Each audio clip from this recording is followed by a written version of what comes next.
Qui n'a jamais rêvé de trouver l'idée du siècle et de faire fortune? Si pour certains, les idées ne dépasseront pas le stade du projet, d'autres passent leur vie à essayer de commercialiser leurs inventions.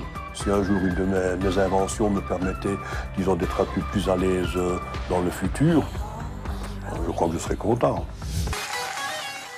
Et nous avons fait la connaissance d'un ancien catcheur. Alors son nom de catcheur, je vous le donne, le rival des rings. Si chiama Tony Cavalieri. Tony Cavalieri. Regardez sa photo. Il est très connu à Liège. C'est un gars extraordinaire. Vous allez voir, il cherche tout le temps, Tony. Il a 1000 idées par jour. Et vous allez voir ce que ça donne. Tony est une petite célébrité dans sa ville. Tout d'abord car il a été catcheur professionnel durant des années. Mais il y a 20 ans, il a fait une reconversion surprenante. Il est devenu inventeur. Il imagine et conçoit des inventions aussi utiles qu'originales. Parmi elles, la fameuse raquette ergonomique. Voici une invention, par exemple, qui a choqué pas mal de sportifs, qui m'ont valu même des injures, mais de loin jamais le près, parce que je suis comme, je vais dire, une bête de 100 kilos. Et j'ai fait des tests qui permettaient, avec cette raquette-là, de gagner entre 30 et 60% de puissance et de précision. Des accessoires bien pensés pour nous faciliter la vie au quotidien.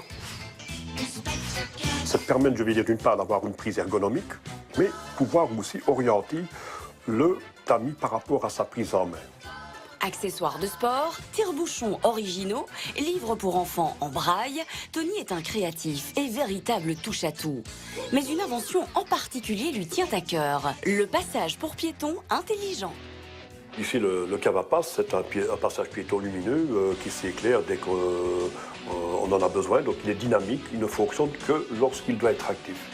Donc, il s'éclaire forcément pour le passage piéton, mais on prévoit aussi bien en amont qu'en aval, des points lumineux qui vont prévenir l'automobiliste qu'un passage piéton va être utilisé par un piétonnier. Tony, un inventeur altruiste avec la main sur le cœur? Je crois que je suis comme tout le monde. Non pas que je suis un vénal, c'est pas ça. Mais je me dis que si un jour une de mes inventions me permettait, disons, d'être un peu plus à l'aise dans le futur, je crois que je serais content. Et l'invention qui va enfin marcher, Tony pense l'avoir trouvée. Pour la réaliser, Tony a fait appel à une entreprise industrielle et espère pouvoir bientôt commercialiser son nouveau bébé. Alors ici, je vous présente le Softnight, qui est un petit appareil anti-ronflement et apnée du sommeil. En fait, il s'agit d'un écran anti-buée, qui se met entre les lèvres et les gencives. Quand on lui demande s'il se considère comme un marginal, Tony a une réponse plutôt bien tranchée. Non, je ne suis pas un marginal, je suis un entrepreneur. On ne voit plus en moi un farfelu ou un marginal, mais je vais dire un précurseur qui n'a jamais été soutenu convenablement par les édiles politiques. Donc je ne suis surtout pas un marginal, et encore moins un farfelu, croyez-moi bien. Mais on vous croit, Tony. Malgré des dizaines d'inventions et de récompenses internationales, notre inventeur n'arrive toujours pas à vivre de sa passion. Mais il ne perd pas espoir. Un chercheur cherche toujours. Un musicien créera toujours. Un inventeur inventera toujours.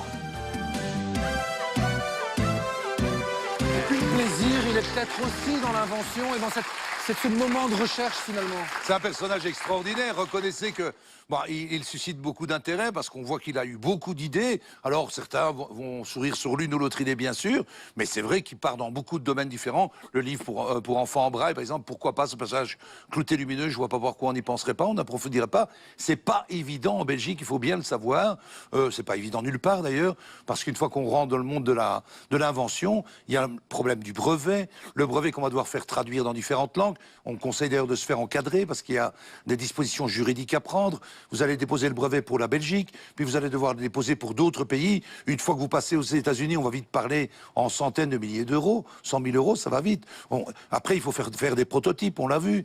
Donc, il faut faire du packaging, il faut faire du marketing, et il faut être sûr de ne pas se le faire piquer. Et il faut aussi parce que c'est ça aussi. Un petit peu de chance, parce que quand on voit le nombre d'inventions qui ont cartonné, et je suis certain qu'aujourd'hui, si on les reproduisait, si elles n'existaient pas, ça demande une organisation, faire les bonnes rencontres, avoir les bons contacts, parce que ça n'arrive pas à terme tout le temps. Je ne sais pas ce que vous en pensez, mais moi j'ai envie qu'il puisse vivre vraiment de ses inventions, Tony, parce qu'il est sympa. Un Je jour, il y pense en a qu'il une des qui choses passera et qui lui offrira le succès. C'est souvent comme ça que ça se passe. C'est des mecs qui déroulent des idées, 1000 idées par jour. Et puis, il y en a une qui, à un moment donné, on ne sait pas pourquoi, elle sort de l'ordinaire et elle accroche au public ou elle trouve quelqu'un qui est réceptif.